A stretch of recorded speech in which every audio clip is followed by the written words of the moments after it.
এবার রাজধানীর বাড্ডা থানায় করা সুমন শিকদার হত্যা মামলায় সাবেক আইনমন্ত্রী আনিসুল হক ও সাবেক প্রধানমন্ত্রী শেখ হাসিনার উপদেষ্টা সালমান এফ রহমানের 5 দিনের রিমান্ড মঞ্জুর করেছেন আদালত। আজ বৃহস্পতিবার সকাল 7:30টার দিকে ঢাকার চিফ মেট্রোপলিটন ম্যাজিস্ট্রেট আদালতে এ আদেশ দেন।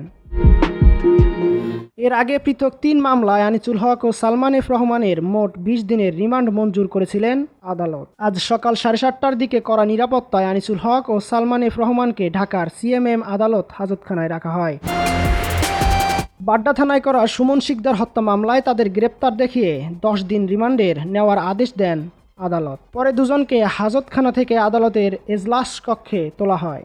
সকাল 7টার দিকে শুনানি শুরু হলে শুনানিতে পুলিশের পক্ষ থেকে আনিসুল হক ও সালমান এফ রহমানকে রিমান্ডে নেওয়ার সপক্ষে যুক্তি তুলে ধরা হয়।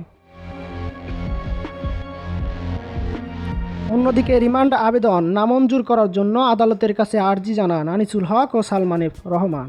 শুনানিতে আনিসুল হক বলেন যে হত্যা মামলায় তাদের গ্রেপ্তার দেখানো হয়েছে তারা এর সঙ্গে কোনোভাবেই জড়িত নন, বরং তারা নাকি কোটা সংস্কার আন্দোলনের সপক্ষে ছিলেন। উভয় পক্ষের শুনানি নিয়ে আদালত আনিসুল হক ও সালমান এফ রহমানকে 5 দিন করে মোট 10 দিনে রিমান্ডে নিয়ে জিজ্ঞাসাবাদের অনুমতি দেন।